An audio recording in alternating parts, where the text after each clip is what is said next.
Madam सुनो please, थोड़ा सा अलग आ जाओ, कुछ बात करनी है। बस इतना सुनने के बाद मैडम को समझ आ गया कि इस पेशेंट को मैडम से क्या बात करनी है। पर आज मैडम अलग नहीं जाएंगी, इसी स्क्रीन पर रहकर आपको बिल्कुल क्लियर करेंगे कि vaginal hygiene, intimate hygiene, genital hygiene इतना ज़रूरी क्यों है और हो क्या रहा है ना।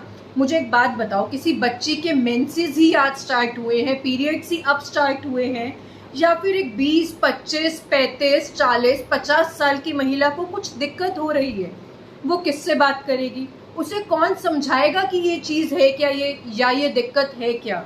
देखो, ओपन डिस्कशन नहीं होता है, जिसकी वजह से ये प्रॉब्लम बहुत ही ज़्यादा फैल रही है। नमस्कार, मैं डॉक्टर अंकिता कालरा, आयुर्वेदा कंसल्टेंट। आज मैं इस वीडियो में बिल्कुल क्लियर करूंगी कि आप ऐसा क्या गलत कर रहे हैं सुनकर जो आपकी वजाइनल हेल्थ को और ज्यादा खराब कर रहा है। आइए साथ में जुड़ते हैं। कहीं एडवर्टाइजमेंट देख लिया, कहीं किसी ने बता दिया, तो कहीं खोज के कहीं से वजाइनल वॉश निकाला, कहीं से ऑइंटमेंट निकाला, कहीं से टैबलेट तक निकाल ली और यूज करना स्टार्ट कर दिया। फायदा तो हुआ नहीं, नुकसान और ज्यादा हो गया। क्यों? क्योंकि प्रॉपर पता ही नहीं है कि करना क्या है, क्या करना चाहिए और क्या नहीं करना चाहिए। देखो, वजाइना जो है वो आपकी फीमेल जेनाइटल ट्रैक्ट, पूरे जेनाइटल ट्रैक्ट का जो सबसे एक्सपोज्ड पार्ट है वो आपका वजाइना है, और ये आपका फर्स्ट लाइन ऑफ डिफेंस है। मतलब कि यही वो ऑर्गन है जो आपके पूरे जेनाइटल ट्रैक्ट को इन्फेक्शन से बचाता है।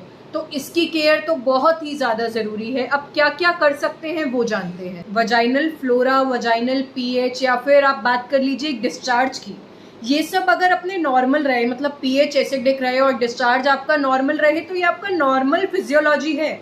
इसमें ऐसा कुछ नहीं है कि डिस्चार्ज हो रहा है तो कुछ दिक्कत है, ऐसा बिल्कुल कुछ नहीं है। इनफैक्ट ये आपका बाय बर्थ आपका इन्नेट इम्यूनिटी है। ये मतलब कि ये आपको भगवान ने ही दिया है जो आपको बचा रहा है इन्फेक्शन से।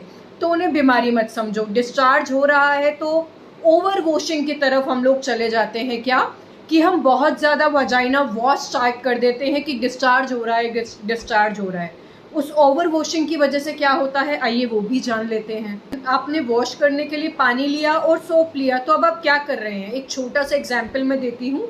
मानो कि आप किसी रोड पर चल रहे हैं, यहाँ पे एक बैरियर गेट लगा है कि आपको इसके पार नहीं जाना, इसके पार कुछ ऐसा कंस्ट्रक्शन हो रहा है जहाँ पे आपका ऊपर से कुछ भी नीचे गिर सकता है, तो आपकी लाइफ को खतरा है। पर आप समझदार थे, आप फिर भी चले गए, आपने इस बैरियर को साइड किया और आप चले गए, तो क्या होगा? आपको नुकसान है ना कि आप वहां जाएंगे तो आपको रिस्क है। सेम क्या है कि आपकी वजाइना में भगवान ने ये जो डिस्चार्ज दिया था, पीएच दिया था, फ्लोरा दिया था, आपने इस सब से छेड़छाड़ कर दी उसे बार बार वॉश करके। तो उसकी वजह से क्या होने लगा, जब आपका ये बैरियर ही आपने हटा दिया तो आपको इन्फेक्शंस जल्दी जल्दी होंगे। अब उस इन्फेक्शन के साइन और सिम्टम्स आपको क्या मिल रहे हैं कि आप बोलते हैं कि खुजली बहुत ज़्यादा होने लग गई है, पेन रहने लग गया है, ड्राइनेस रहने लग गया, या फिर डिस्चार्ज बहुत ऑल्टर्ड आने लग गया, या फिर स्मेल आने लग गई है। तो ये सब जो हो रहा है, ये एक कारण क्या हो सकता है? आपका वॉश करने का गलत तरीका, वजाइनल डूशिंग या फिर ओवर वॉशिंग। अब बात कर लेते हैं डूज एंड डोंट्स की, कि आपको क्या करना है और क्या नहीं करना है। सबसे पहले तो जैसे मैंने बता दिया कि ओवर वॉशिंग की तरफ आपको नहीं जाना है। आप दिन में एक बार नहाते हैं, आप उसी वक्त जो वॉश कर रहे हैं वो इनफ है। आपको बार बार वहाँ पे, ऐसा बहुत लोगों को मिथ है कि हम जब भी यूरिन पास करने जाएंगे हम बार बार वहाँ पे शावर देंगे, तो आपको वो नहीं करना है। साथ ही में आपको दूसरी चीज़ क्या करनी है, अगर आपको सोप यूज़ करना है तो आप सोप ना यूज़ करके सोप सब्सटीट्यूट यूज़ कीजिए। मतलब कि सोप सब्सटीट्यूट क्या रहते हैं कि जिसमें आपका झाग बहुत ज़्यादा नहीं बनेगा, साथ में कुछ माइल्ड मॉइस्चराइजर भी रहेगा, जिसकी वजह से आपको वहाँ पे ड्राइनेस, इचिंग ये सब फील नहीं होगा।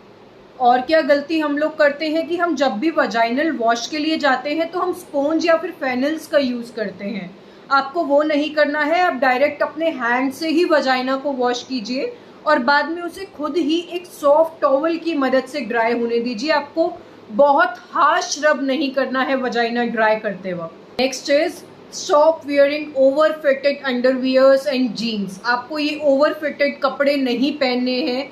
कोशिश कीजिए कि आप लूज कपड़े पहनिए। आप प्लाजो पहन लीजिए, स्कर्ट पहन लीजिए, ट्राउजर्स पहन लीजिए, सलवार पहन लीजिए, आप कुछ भी पहने। बहुत ज़्यादा फिटेड कुछ मत पहनिए। क्यों? क्योंकि वो आपके इन्फेक्शन का खतरा बढ़ा देता है।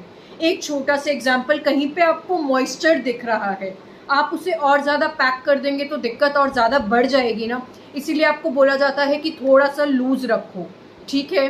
साथ ही में और आपको क्या करना है, एक आदत बना लीजिए कि start sleeping without under garments, कि आपको सोते हुए अपने अंडर गारमेंट्स को रिमूव कर देना है। ओवर द काउंटर क्रीम्स जो रहती हैं, जैसे आपका बेबी क्रीम्स हो गया, आप लगा लीजिए एलोवेरा हो गया, टी ट्री ऑयल हो गया, कोई एंटीसेप्टिक्स हो गया, इन सबको आप ऐसे ही यूज़ मत कीजिए, क्योंकि इनमें इरिटेंट्स भी होते हैं जो आपकी दिक्कत को और ज़्यादा बढ़ा देते हैं। मतलब आप सोचते हैं कि ड्राइनेस है, मैं इसको अप्लाई कर लूँ सही हो जाएगा, बट वो आपको और ज़्यादा दिक्कत दे देते हैं। बहुत लोगों को होता भी होगा, आप रिलेट भी कर पाएंगे कि आप जब इनको अप्लाई करते हैं तो आपको बहुत ज़्यादा जलन होना स्टार्ट हो जाती है। ये इसीलिए है क्योंकि उसके अंदर इरिटेंट्स होते हैं। वन क्वेश्चन, कभी सोचा है कि टॉयलेट पेपर जो है वो हमेशा हमें वाइट ही क्यों मिलता है, या फिर जनरली वाइट ही क्यों मिलता है, कलर्ड टॉयलेट पेपर क्यों नहीं मिलते? क्योंकि ये जो डाइज होती है ना, ये आपको एलर्जी करा सकती हैं आपकी वजाइना में। तो ये टॉयलेट पेपर की बात हो गई। इसी से अगर मैं रिलेट कर दूं तो आपको अंडरवियर्स भी कोशिश करनी है कि कलर्ड अंडरवियर्स मत पहनिए, वाइट या फिर लाइट कलर के अंडरवियर्स ही आप लोग पहनिए। दो आदतें जो आपको और बना लेनी है वो क्या है कि आपको सैनिटरी पैड्स और टेम्पोन्स को टाइम टू टाइम चेंज करना है।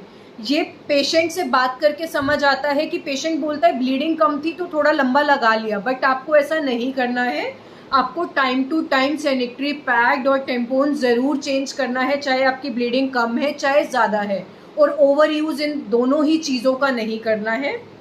एक और चीज़ आपको जो करनी है, आफ्टर इंटरकोर्स आपको अपना एक्सटर्नल जेनाइटल जो है, मतलब आपकी वजाइना, क्लाइटोरिस, ये सब जो है, इनको आपको प्रॉपर क्लीन करना है। फिर वही बात की हार्श क्लीनिंग नहीं करनी है, बहुत ज़्यादा हार्श नहीं करना है। कोई भी माइल्ड सोप सब्स्टिट्यूट आप ले लीजिए, उसे पानी में डालकर फिर आप वॉश कर लीजिए, उसके बाद में खुद ही ड्राई होने दीजिए, पैक ड्राई होने दीजिए, उसके बाद में कोई सॉफ्ट टाल यूज़ करके उसे आप क्लीन कर सकते हैं। तो ये सब मैंने आपके बेसिक्स क्लियर कर दिए हैं आपकी वजाइनल हेल्थ को लेकर। अगर फिर भी कोई डाउट है, मैं मेल एड्रेस भी मेंशन कर दूंगी, आप वहाँ पे मेल भी कर सकते हैं, साथ ही में आप कमेंट भी कर सकते हैं अगर कुछ भी डाउट हो तो। और साथ ही में यार इस वीडियो को हर फीमेल तक पहुँचाओ, शेयर करो, ताकि उनको हेल्प हो अपना हाइजीन मेंटेन करने के लिए। वो मिथ्स की तरफ ना भागे कि कहीं से कुछ सुन लिया, कहीं से कुछ सुन लिया और खुद की हेल्थ को और ज़्यादा ख़राब कर दिया। तो इस वीडियो को ज़्यादा से ज़्यादा शेयर करो, चैनल को सब्सक्राइब करो। अगर ज़रूरत लगी तो एक और वीडियो बनाएंगे इसी सेम टॉपिक पर। धन्यवाद।